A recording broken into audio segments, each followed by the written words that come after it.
Assalamualaikum warahmatullahi wabarakatuh. Perkenalkan, nama saya Dia Rizky Ramadhani dari kelas Sirek 1B dengan NIM 0903-1282-429110.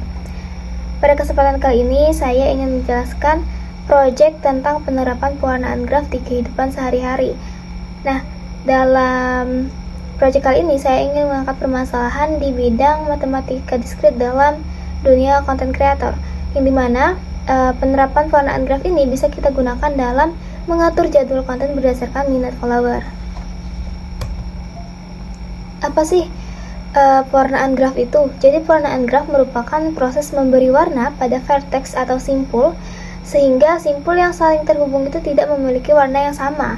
Selanjutnya, tujuan dari pewarnaan graf ini adalah membantu mengelompokkan data dengan cara visual. Kenapa sih harus menggunakan pewarnaan graf?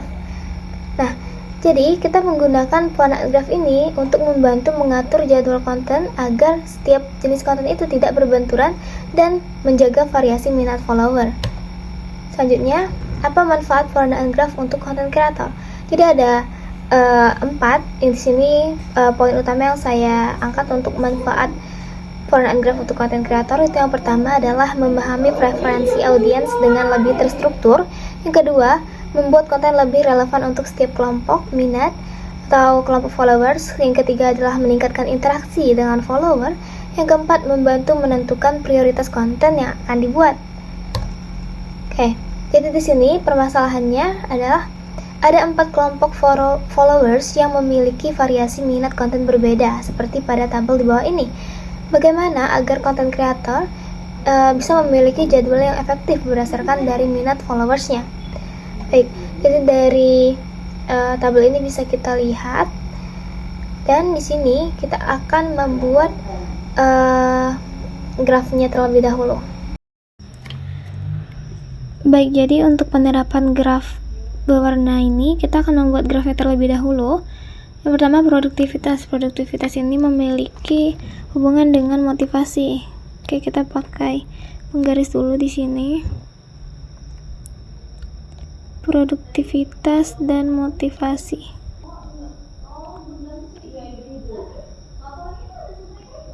Oke. Kemudian produktivitas dan life as content creator. Jadi kita geser.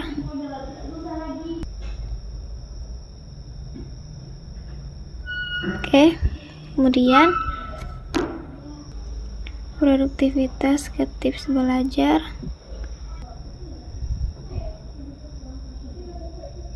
Oke. Terus produktivitas ke notes.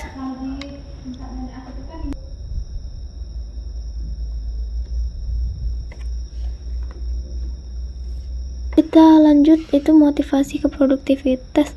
Udah terus motivasi ke tips belajar. Oke, ini belum. Motivasi ke tips belajar.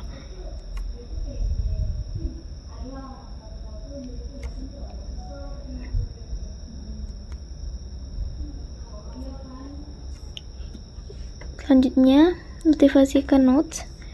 Ini juga belum. Ini kita geser. Selanjutnya, kita cek lagi.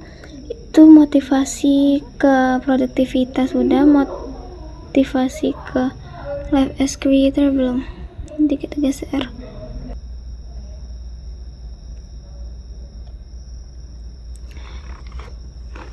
Selanjutnya, tips belajar ke produktivitas udah, tips belajar ke notes belum.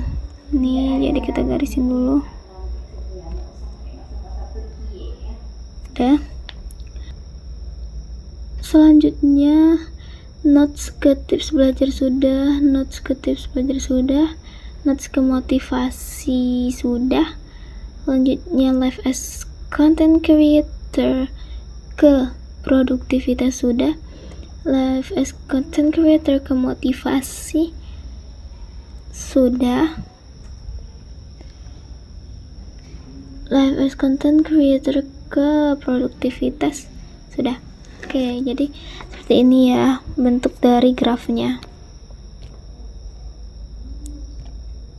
Nah, ketika sudah seperti ini, kita cari tahu dulu nih berapa simpul derajat yang paling tinggi. Kita lihat dulu yang ini. Yang ini ada yang produktivitas ada 1, 2, 3, 4. Ini yang produktivitas ada 4. Kemudian yang motivasi ada 4. Yang tips belajar ada 3. Kemudian yang notes juga ada 3. Live as content creator ada 2. Oke. Nah, selanjutnya kita langsung aja masuk ke pewarnaan. Jadi untuk pewarnaan pertama-tama kita dari yang lebih tinggi terlebih dahulu, yaitu derajat simpul yang lebih tinggi dulu, yaitu 4. Kita mulai dari yang paling awal, yaitu produktivitas. Di sini saya berikan warna merah sehingga kita cari nih yang mana yang nggak terhubung sama produktivitas. Oke, jadi dia terkoneksi semua, berarti tidak ada warna yang sama. Kemudian kita turun ke motivasi karena dia simpul derajatnya lebih tinggi kedua. Ini dia terkoneksi semua ke 4-4-nya, jadi tidak ada warna yang sama. Selanjutnya kita beri warna hijau aja ya ke 3 ini karena simpul derajatnya lebih rendah dari 4, jadi berurutan gitu ya guys. Nah, udah, kita lihat yang mana yang nggak terkoneksi. Di sini nggak terkoneksi yang live as content creator, jadi di sini kita bisa kasih warna yang sama di sini. Oke. Selanjutnya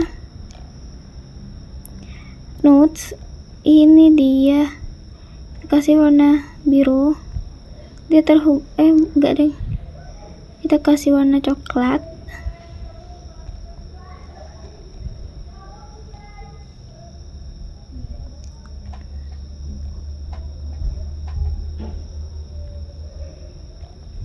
Sini. Nah, sebenarnya live as content creator sama notes ini tidak memiliki koneksi juga, jadi kita bisa menyamakan antara notes dan juga live as content creator ini ke dalam satu jadwal yang sama.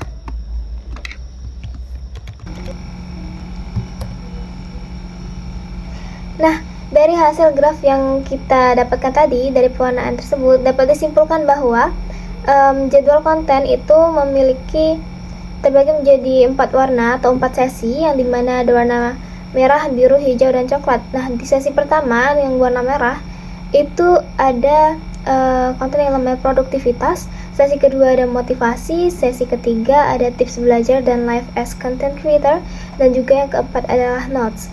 Nah, bagaimana sih cara saya menyimpulkan hasil dari pewarnaan graf tersebut? Jadi kita bisa melihat nih